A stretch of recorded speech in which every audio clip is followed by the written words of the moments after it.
बच्चों नमस्कार। हिंदी व्याकरण में आज आप संधि पढ़ेंगे। संधि की परिभाषा कहती है जब दो वर्णों का मेल होता है और परिवर्तन होता है तो उसे संधि कहते हैं। संधि तीन प्रकार का होता है। पहला है स्वर संधि, दूसरा है व्यंजन संधि, तीसरा है विसर्ग संधि। स्वर संधि की परिभाषा से शुरुआत करते हैं। स्वर संधि क्या होता है कि जब दो स्वर मिलते हैं तो परिवर्तन होता है उसे स्वर संधि कहते हैं। इसके 5 भेद हैं। पहला है दीर्घ संधि, दूसरा है गुण संधि, तीसरा वृद्धि संधि, चौथा यौन संधि, पांचवा अयाद संधि। ट्रिक से याद करिएगा, एग्जाम में सही सवाल करके आइएगा। परिभाषा पहले पढ़ लीजिए, उसके बाद ट्रिक बताते हैं। दीर्घ संधि कह रहा है कि जब दो समान स्वर ह्रस्व या दीर्घ मिलते हैं तो दीर्घ स्वर में बदल जाता है। इसका मतलब ये है कि रिजल्ट जो आएगा वो दीर्घ स्वर होगा।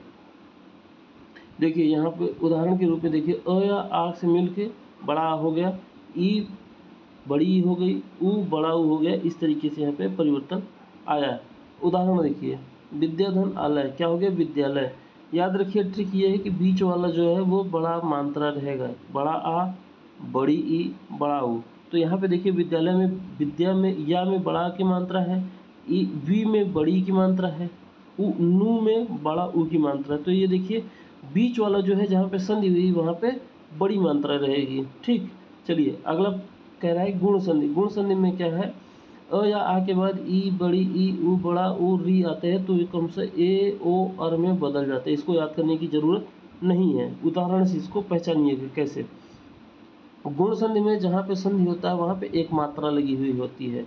चाहे महेंद्र में देखिए तो यहाँ पे भी एक मात्रा लगी हुई है, गंगोदय में देखिए तो यहाँ पर भी एक मात्रा लगी हुई है। तो ये आप पहचान जानिएगा कि गुण संधि है।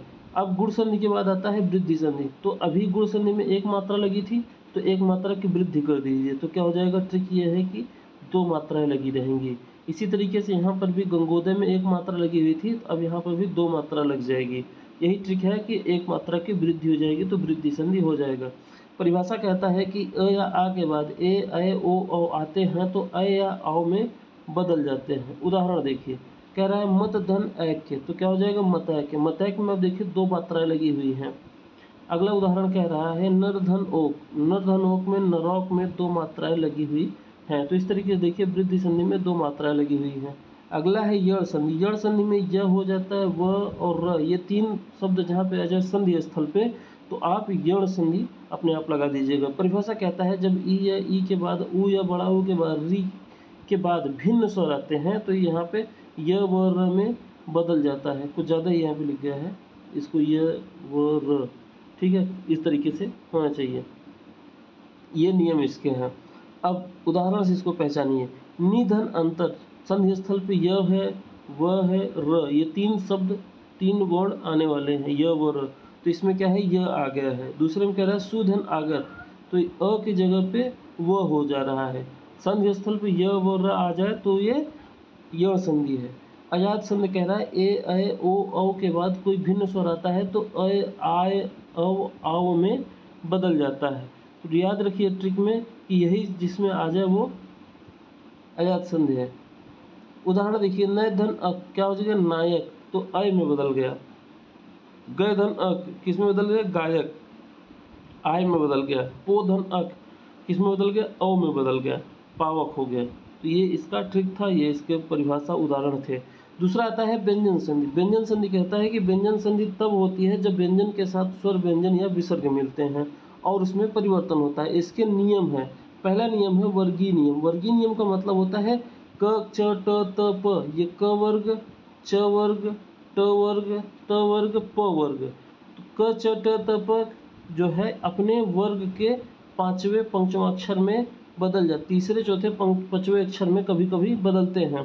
तो कैसे उदाहरण परिभाषा देखिए, तो कह रहा है जब कोई वर्गीय व्यंजन क ख ग घ आदि किसी अन्य व्यंजन से मिलते हैं तो वे अपने तीसरे चौथे पांचवें वर्ण में बदल जाते हैं। तीसरा चौथा पांचवा वर्ण मतलब क ख ग घ में क्या होगा, क ख ग घ अंग में क्या होगा, हो सकता है तीसरे में बदल जाए, हो सकता है चौथे में, हो सकता है पांचवें, तीनों में बदलने की उम्मीद रहती है। उदाहरण देखिए तो यहाँ पे सत धन चित है तो क्या हो जाएगा, ये संचित हो जाएगा। संचित, संचित मतलब न में परिवर्तित हुआ है। न किस वर्ग का है, त वर्ग का है। त वर्ग का पंचमाक्षर था न, इसीलिए वो न में परिवर्तित हुआ। अगला उदाहरण है जग धनमति। ग ग इसमें क वर्ग का है, ग क वर्ग का है, क वर्ग का पंचमाक्षर क्या हो जाएगा? अंग। तो किस में बदल गया? अंग में बदल गया। ठीक है, जंग धन जग धनमति क्या हो जाएगा? जंगमति। इस तरीके से होना चाहिए ये। ठीक, अगला है नासिक की संधि। नासिक की संधि में परिभाषा ये कहती है, इसका नियम ये है कि जब कोई व्यंजन न म में मिलता है, न और म से मिलता है तो अपने पंचमाक्षर में बदल जाता है। क वर्ग का पंचमाक्षर अंग, च वर्ग का य, ट वर्ग का अड़, त वर्ग का न, प वर्ग का म, इसमें बदल जाता है। उदाहरण देखिए, सम धन मति किस में बदल गया? म खुद पंचमाक्षर है तो ये उसी में रहेगा, तो सम्मति हो जाएगा। द जो है त वर्ग का है, तो त वर्ग का पंचमाक्षर न है तो किसमें बदल जाएगा? न में बदल जाएगा। अगला कह रहा है विसर्ग संधि। विसर्ग संधि क्या होता है? दो बिंदी जहाँ पे होती है वो विसर्ग संधि कहलाता है। इसके भी नियम है। कह रहे हैं विसर्ग के साथ स्वर व्यंजन या विसर्ग के मेल से होने वाले परिवर्तन विसर्ग संधि कहलाते हैं। इसके प्रमुख नियम नीचे दिए गए हैं। पहला है विसर्ग का लोप हो जाता है। विसर्ग का लोप कैसे होता है? जब विसर्ग के बाद स्वर या कुछ व्यंजन जैसे य, र, ल, व आते हैं तो विसर्ग का लोप हो जाता है। उदाहरण से समझिए, मनः धन इच्छा क्या हो जाएगा? मनीक्षा, मनीक्षा आ जाएगा, तो इसमें विसर्ग का लोप हो गया। दूसरा कह रहा है विसर्ग का र रूप में परिवर्तन होना। र रूप में कैसे हो जाता है? जब विसर्ग के बाद स्वर या कुछ व्यंजन आते हैं तो स्वर र में परिवर्तित हो, जैसे जैसे यहाँ पे दिखा है दुह धन आकृति क्या हो जाएगा? दुराकृति। तीसरा नियम कह रहा है कि विसर्ग का स में परिवर्तन होना।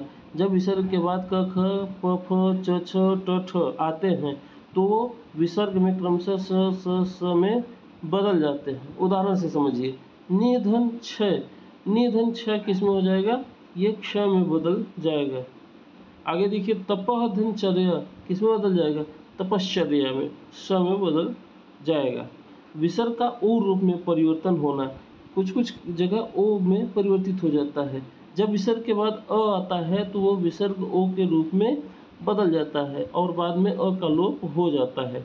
उदाहरण देखिए, मन धन योग क्या हो जाएगा? मनोयोग हो जाएगा। वयः धन वृद्ध क्या हो जाएगा? वयोवृद्ध हो जाएगा। अ जो है वो आपका ओ में बदल जाता है। मनः धन रथ तो क्या हो जाएगा? मनोरथ हो जाएगा। मनः धन अनुकूल क्या हो जाएगा? मनोनुकूल हो जाएगा। तो ये थी संधि और संधि के प्रकार, संधि के उदाहरण, परिभाषा, सारी चीज़ें थी। मिलते हैं अगले वीडियो में। अपना ख्याल रखिए। धन्यवाद। जय हिंद।